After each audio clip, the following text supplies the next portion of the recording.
प्रदेश सरकार ने मई 2005 में इसका प्रस्ताव केंद्र सरकार को, यूपीए की सरकार को भी भेजा था, लेकिन वो प्रस्ताव जो है वो खारिज कर दिया गया था। और उसके पश्चात जो है वो कांग्रेस की सरकार ने इस सारे विषय को हाथ लगाना ही छोड़ दिया। फिर हिमाचल प्रदेश में आदरणीय धूमल जी के नेतृत्व में सरकार बनी। फिर ये कोशिश हुई कि ये पक्ष फिर से केंद्र के समक्ष रखा जाए, और अगस्त 2011 में जो है हाटी समुदाय की संस्कृति और स्थिति के बारे में नई रिपोर्ट बनाने का काम शुरू किया गया। और फिर 4 अगस्त 2018 को केंद्रीय गृह मंत्री, केंद्रीय जनजातीय मंत्री के मामलों के मंत्री से यह विषय उठाया गया। 2018 में हमारी सरकार आने के बाद और केंद्र से इस विषय पर ताजा जो एथनोग्राफिक प्रस्ताव जो है, रेजोल्यूशन जो है वो मांगा गया। ये बहुत इंपॉर्टेंट है। इसके कारण ही सारा जो है वो सारा जो विषय जो है प्रभावी ढंग से आगे बढ़ा है। वो एथनोग्राफिक, इसका जो अभिप्राय है कि वे जो किसी समुदाय के रहन सहन, खान पान, संस्कृति और परंपराओं का अध्ययन करने की बात आती है, ये सारी चीजें उसमें इंक्लूड होती है, जिस पर कहा गया कि भी नए सिरे से इसका अध्ययन करने के बाद इसकी रिपोर्ट दी जाए। और हमने इस पर काम किया और हमने नए सिरे से जो एथनोग्राफिक प्रस्ताव तैयार करके जो है केंद्रीय जनजातीय मामलों के मंत्रालय को हमने केंद्र के लिए भेजा था।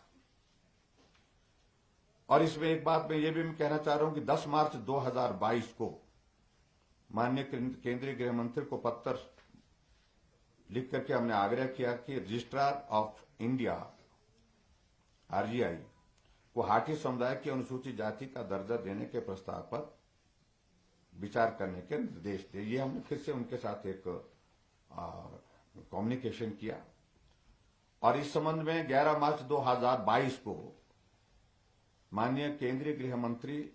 जिससे हमारी भेंट भी हुई और इसके बाद अप्रैल 2022 में रजिस्ट्रार जनरल ऑफ इंडिया ने ट्रांसगिरी क्षेत्र में रहने वाले हाटी समुदाय के अनुसूचित जनजाति में शामिल करने के लिए सहमति दी। और वर्तमान सरकार द्वारा हमने डिटेल में, मुझे लगता है कि सारे पॉइंट्स हमने बता दिए हैं इसमें, लेकिन फिर भी उसके बावजूद 2-3 चीजों में जरूर बताना चाहूंगा कि 4 अगस्त 2018 को हम केंद्रीय गृह मंत्री और केंद्रीय जनजातीय मंत्रालय के मंत्री से निवेदन किया कि सिरमौर जिले से ट्रांसगिरी इलाके में रहने वाले पूरे हाटी समुदाय को अनुसूचित जनजाति और पूरे ट्रांसगिरी क्षेत्र को अनुसूचित जनजाति घोषित किया जाए। 4 अगस्त 2018, जिसमें मैं व्यक्तिगत रूप से मिला था।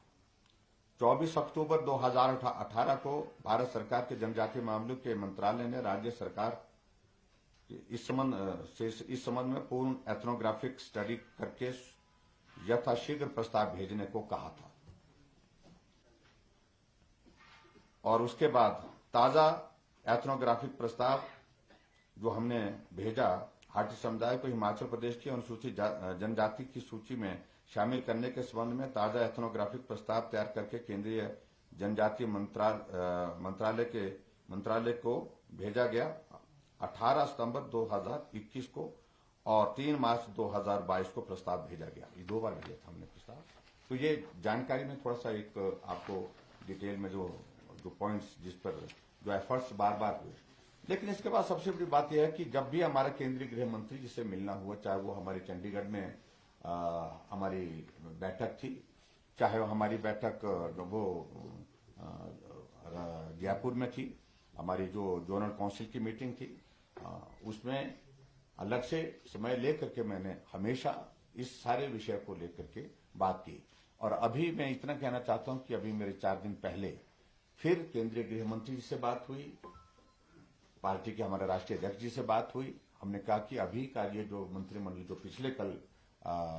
दिल्ली में आदरणीय प्रधानमंत्री जी की अध्यक्षता में मंत्रिमंडल की बैठक हुई, इस बैठक में ये प्रस्ताव आना चाहिए, इसके लिए हमने निवेदन किया था और वो प्रस्ताव आया और उसकी स्वीकृति हुई। ये कुछ बातें मुझे आज के इस महत्वपूर्ण विषय पर, क्योंकि मुझे लगता है कि हिमाचल के इतिहास में लंबे समय तक के लिए एक ऐतिहासिक घटना है जो याद की जाएगी, इसलिए ये एक इम्पोर्टेंट ये सारी चीज है। और यही मैं कहना चाहूंगा कि केंद्र की सरकार का हिमाचल प्रदेश के लिए सदैव ऐसे महत्वपूर्ण विषय पर जिसमें हिमाचल की जनहित की भावनाएं जुड़ी होती है, हिमाचल प्रदेश के विकास के इश्यू जुड़े थे, उन पर सभी मामलों को लेकर के केंद्र ने समय समय पर हमारी मदद की है, जिसके लिए मैं आदरणीय प्रधानमंत्री जी के एक बार फिर से